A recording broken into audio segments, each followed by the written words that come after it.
Hello friends and fam, enlightened beings, Hardcore Yogi here.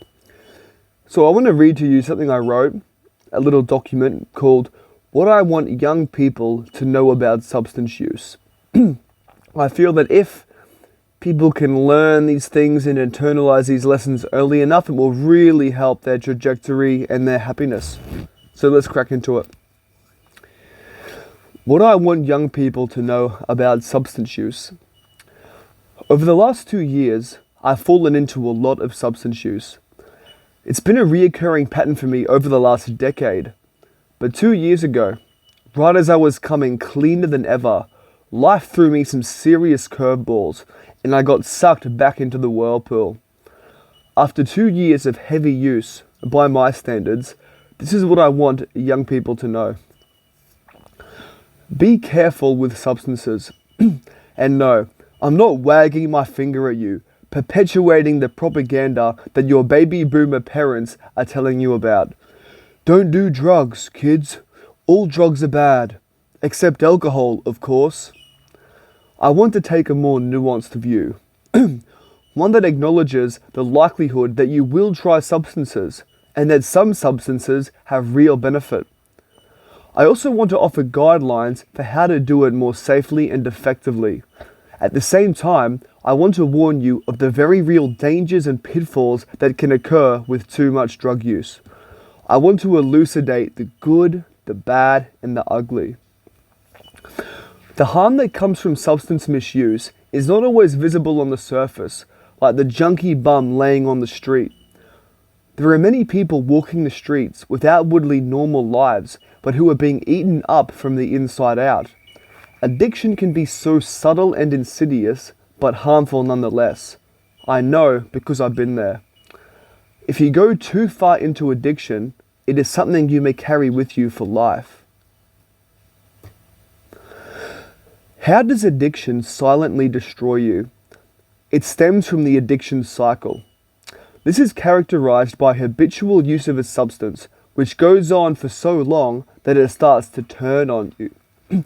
This means that the benefits of the drug gradually diminish and the side effects gradually increase. Though it isn't always gradual, it can happen in discrete shifts.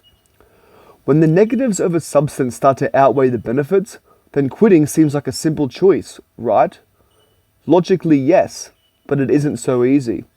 People, including myself, can continue the cycle even past this point. Perhaps it's denial, simply not looking at and acknowledging what is happening. We can keep a story going in our head about how great the substance is. We don't want to let go. And even if we don't deny it, if we fully acknowledge that the substance is hurting us, it's still not easy to stop. Because even though the benefits are far diminished, there's still some small benefit we are getting. There's always a little hit of a high or escape upon ingestion. Furthermore, we are keeping the withdrawals at bay. If we take away the substance, we sacrifice the small speck of comfort we are getting, and then welcome the onslaught of full withdrawal. Quitting can be so inconvenient. This is why we keep using well past our day. This addiction cycle doesn't happen just once. There's been many times that I've quit for months on end and felt the joy of clean, healthy living. In these times, I'd never been happier. But sooner or later, life can throw you a curveball. Perhaps someone offers you some, and you think, just once can't hurt. Or perhaps life uppercuts you with a painful situation. In a state of pain, we look to relieve our pain, and the substance seems like a good option. We think, I'll do it now just to take the edge off, and maybe gain some new insight. I won't use it all the time, like I did before. And so we use again, moderately at first, but then the drug has a certain gravity and we always get pulled back in. After all, it gives us so much benefit in the short term. We find ourselves indulging in these benefits once again, with minimal side effect, and hence the sliding back down into the addiction cycle. I can't count the amount of times I've had an addiction cycle in the last decade.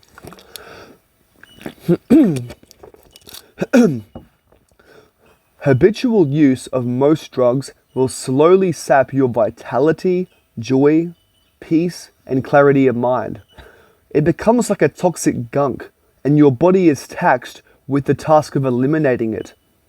This siphons energy away from your vitality, joy, and clarity. It slows you down. You have also put your brain into a neurological deficit. While high, you have an increase in dopamine, serotonin, and other neurotransmitters. When you're not high anymore, your body is in a deficit of these chemicals. You have also created neural pathways that lead you toward that behavior. Now you have to use impulse control to fight your cravings, because a part of you wants to use and a part of you doesn't. You will always carry this with you to some extent, especially when life gets rocky, and especially when you've had addiction cycles in your recent past. Just to clarify that, when I say you will always carry it to some extent, I mean the neurological, like the neural pathway to use that substance to feel better. You'll always have that to some extent. And then, especially when you've had recent addiction cycles. So, young people, what is the solution to avoiding this situation? To simply never use? That is probably unrealistic. Thankfully, there are other tactics that can be used. My first recommendation is to keep drug use sociable. After all, this is probably how you'll be introduced to it in the first place. This tactic is beneficial on several levels. For one, you will experience the joy of socializing and friendship, which will nourish you in its own right. Secondly, keeping your drug use strictly social will keep the habit in check. You probably won't be in this social setting every day. At most, it might be once a week or on weekends. A hallmark of addiction is daily use. If you space out your usage via social settings, you will use more moderately. You can have whole weeks or months of clean living, so your brain and life will maintain a healthy homeostasis. The second tactic is this. If you use a drug alone, keep it to the classical psychedelics, rather than basic pain relievers like weed, alcohol, and others. The classic psychedelics don't numb pain, nor do they help you escape from your problems. Generally, they will make your problems more visible and clear. They will give you insight into how to live better, while getting you back in touch with the magic and joy of existence. They are very life-affirming and help you lean into life at your highest capacity. Furthermore, they are non-toxic and have low abuse potential, partly because they have such a fast tolerance build-up. If you take a psychedelic 2 or 3 days in a row, it will have very little effect on the second or third day. This means that you can't really rely on it to escape or numb pain. A final word on pain. One big lesson I've learned is that facing your pain brings better outcomes than escaping or avoiding it. You can't hide from pain forever. When the high runs out, your pain will be there again, probably worse than before, because now you're in that neurological deficit, plus the painful situation is still there. But when we face the pain, when we willingly feel it, acknowledge it, and then take corrective action in our life, the result is personal growth. Joy will follow, which is really what you were chasing all along. I don't believe drugs are bad. They are a tool. And just like any tool, it can be used for harm or for healing. You need to learn the ins and outs of the tool and how you personally can use it effectively. You may need to learn the hard way, but I hope this message can fast track your learning and growth. Thank you for listening. With much love, namaste.